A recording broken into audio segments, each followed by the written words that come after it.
Magandang araw po sa inyong lahat mga karibin natin at welcome back dito po sa ating munting channel Pinas News Review.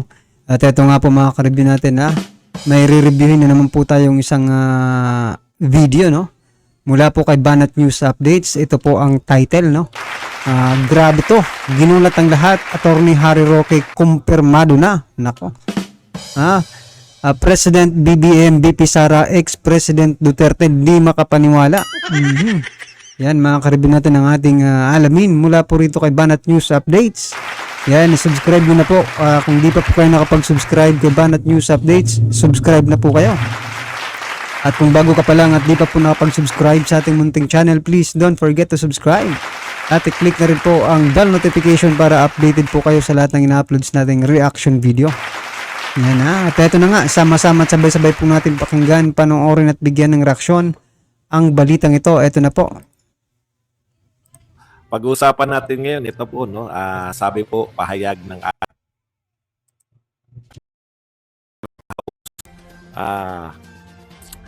ano na nga pangalan ni Alvarez, yung first name ni Alvarez, Pantaleon Alvarez, no? Ayon po kay Davao del Norte 1st District Representative and former Speaker of the House, Pantaleon Alvarez, ang ating pong Pangulo ay dapat to make the ultimate sacrifice, no? First time ko lang po narinig ito ano sa kayang sacrifice yan, no? Gobyerno. Na kinakailangan na pong magkaroon ng ultimate sacrifice ng ating Pangulo para po mailigtas ang ating bayan. Ang ultimate sacrifice po ibigay na, no? Turning over the reins of the country to Vice President Sara Duterte. Kasi mukhang iba-iba po na yung no? Matindi rin tong that former Speaker Pantaleon Alvarez, mga karibin natin. Gusto niyang i-turn over na. Wala namang impeachment, mga karibin natin. Wala namang tayong nababalita ang, di ba? Na kayo mga karibin natin, di ba? May narinig na ba kayong presidente? Hindi naman sa, di ba? Hindi naman sa ayaw kong maging presidente si BP Sara, pero dito mga karibin natin, parang gustong-gusto na yatang wala naman po tayong nababalita ang impeachment, mga karibin natin dito kaya PBBM. Pero bakit dito? Opinion niya, kailangan na talagang well anyway, lahat naman tayo may kanya-kanyang opinion, pero pakinggan pa rin natin mga karibin natin kung ano ba talaga ang dahilan kung bakit niya yun nasabi, di ba? Bakit niya pinakawalan yung mga ganun ng statement. Teto. Iba na po yung action ng China. Kanina napanood ko. Bumangga na po tayo. Mukhang habol na po ng China talaga na escalation. Hinarangan na naman nila. Ang hirap po kasi magpreno sa Ang hirap po magpreno. Balita po ngayon ng 24 oras ba yun o saksi? Dire-diretso nabunggo po natin. Mukhang nabutas natin yung barko nila. Baka naghahanap lang po yung China ng dahilan. Wala na Wala na pong parang hopeless. Kasi wala tayong marinig na malinaw na tahakin. Ang una nagsalita maliban sa mga meron. Lahat po meron Lahat ng mga gustong dumaldal meron. Si Antiveros, si Kiko Pangilinan, at iba pang meron, no? Lahat po ng meron wala namang pong silbi yan. Gusto kasi nila gawing meron na lang si Sara Duterte kaya nila pinagsasalita. Pero actually po, pati si Roque meron. Wala na po, no? Wala po tayong marinig na matinong walang assurance sa Pilipinas. Tuloy-tuloy po yan, araw-araw po 'Di ba? Nung isang araw binomba tayo. Nung sumunod na araw pagkatapos tayong bombahin, yung mga sa hindi ko na matandaan yung Kasi nga po mga karibin natin tong si former spokes Harry Roque, naglabas po ng statement mga karibin natin mayroon daw deal, no? Oral, sabi niya, oral deal.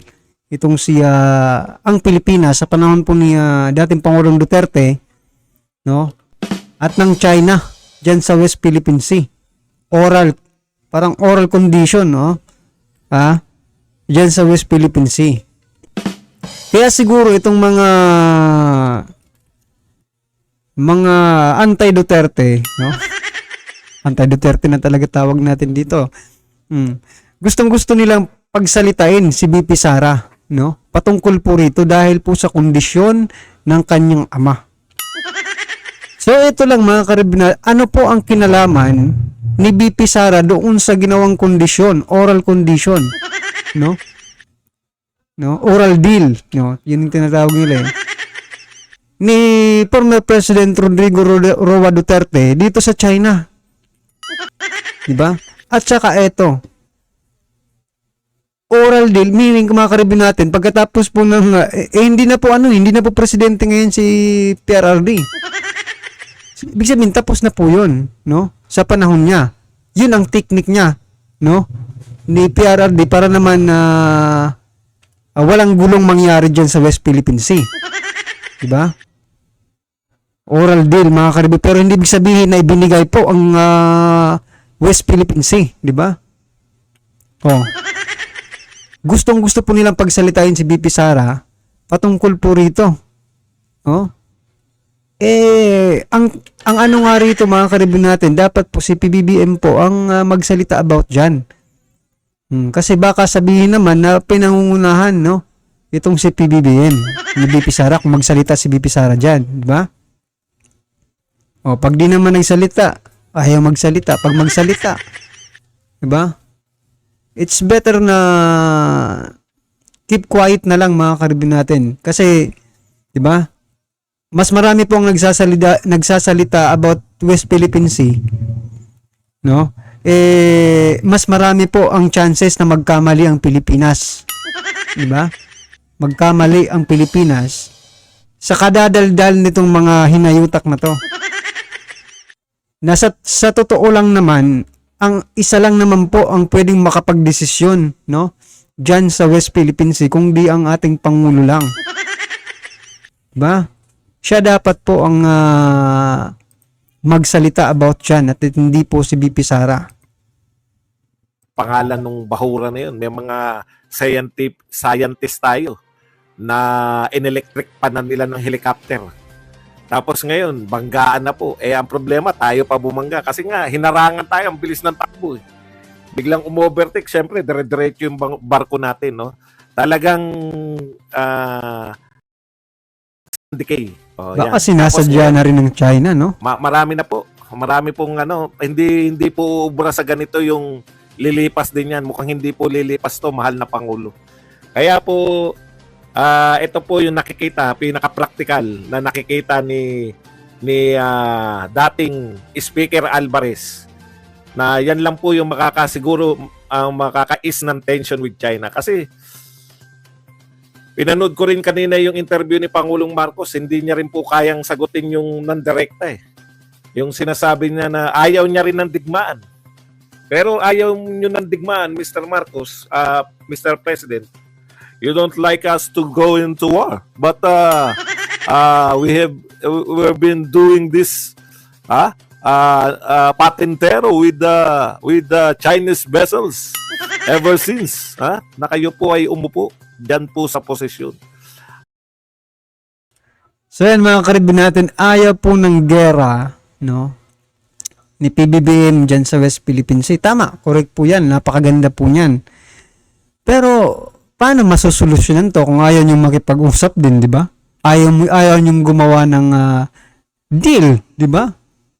Like PRRD, kung ayaw nyo talaga ng digmaan, talagang makipag-deal na lang kayo. Di ba? O, sa palagay nyo ba, mga karibin natin, mali po ang ginawa ni PRRD dyan sa West Philippine Sea?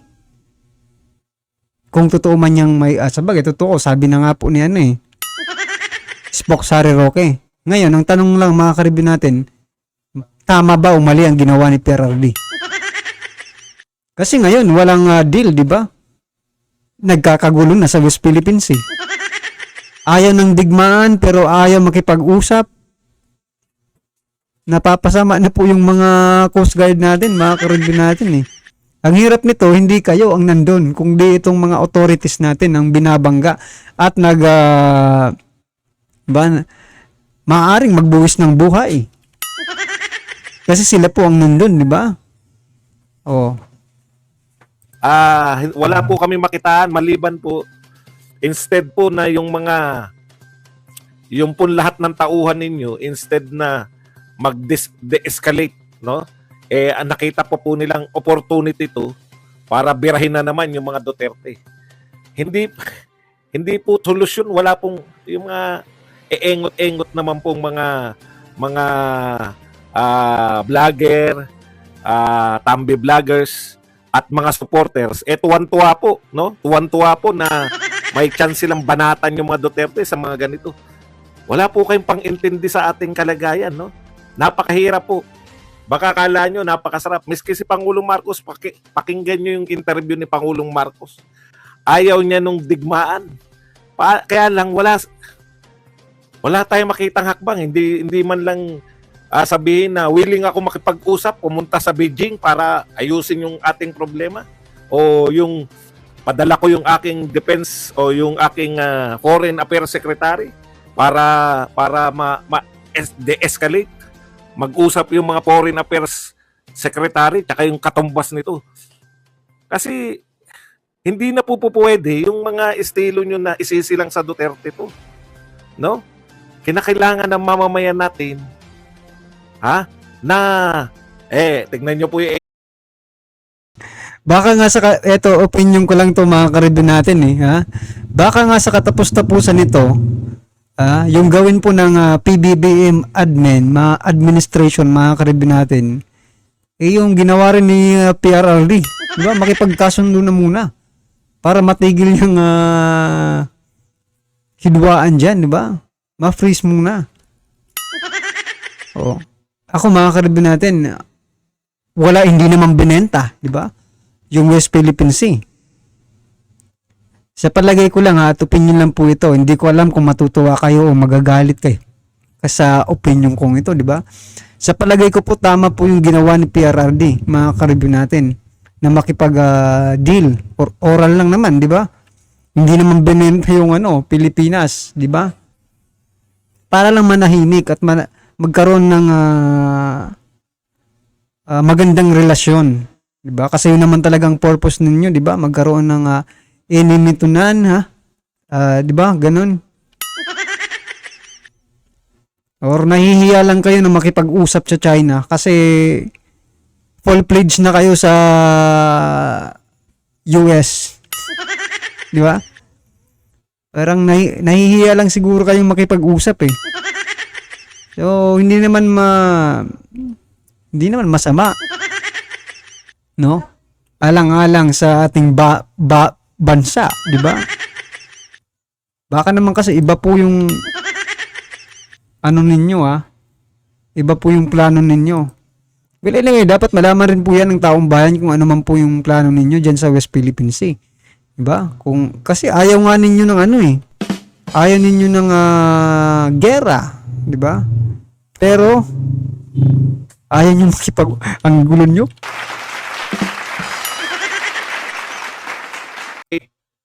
TFP. Maximum tolerance. Alam nyo, wala po kaming nakikitang aksyon talaga. Hindi po namin makita yung yung makakalusot tayo rito eh. Wala talaga, walang pahayag na alam nyo yung mga tao, tapos dito na lang tayo lahat nakatutok. Wala na po tayo. Wala pong ibang trabaho na naiwan na natin lahat ng mga trabaho natin, paano yung pagpapababa ng mga presyo ng bilihin. Mahirap po to. Putok na putok po sa buong mundo na tayo po ay nakikipaggirian sa China. Kahit hindi nyo pa purpose yan. Lahat po ng pag-iikot ninyo sa iba't ibang parte ng mundo, nabaliwala po yan ng continuous na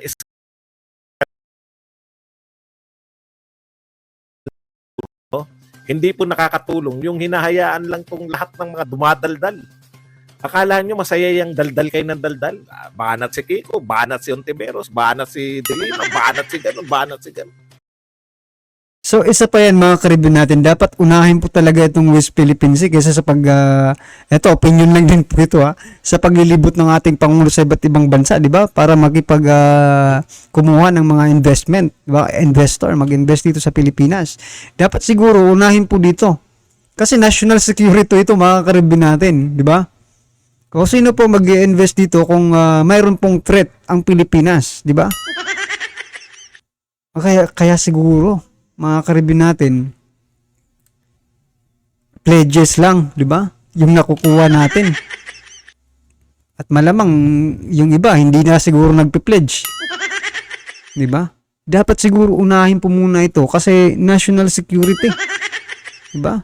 Walang mag-i-invest na mga foreigner, di ba? Sa Pilipinas kasi alam po nila na may threat. At may di ba? Hidwaan between China at Pilipinas. Anong malay nila kung di ba? Nga sa ngayon, tubig pa lang yan. Sa tubig pa lang sila nag-aaway. Paano kung pumunta na sa lupa, sa kalupaan? O edi ano na? Sa palagay niyo po ba may mag-i-invest pa sa Pilipinas? Tama po, di ba? Yan ay opinion lang natin. Malamang din naisip po ito ng ibang nanonood, di ba? O, na walang mag-i-invest sa Pilipinas dahil po dito sa China and Philippines, no? Diyan sa West Philippine Sea. Nako po.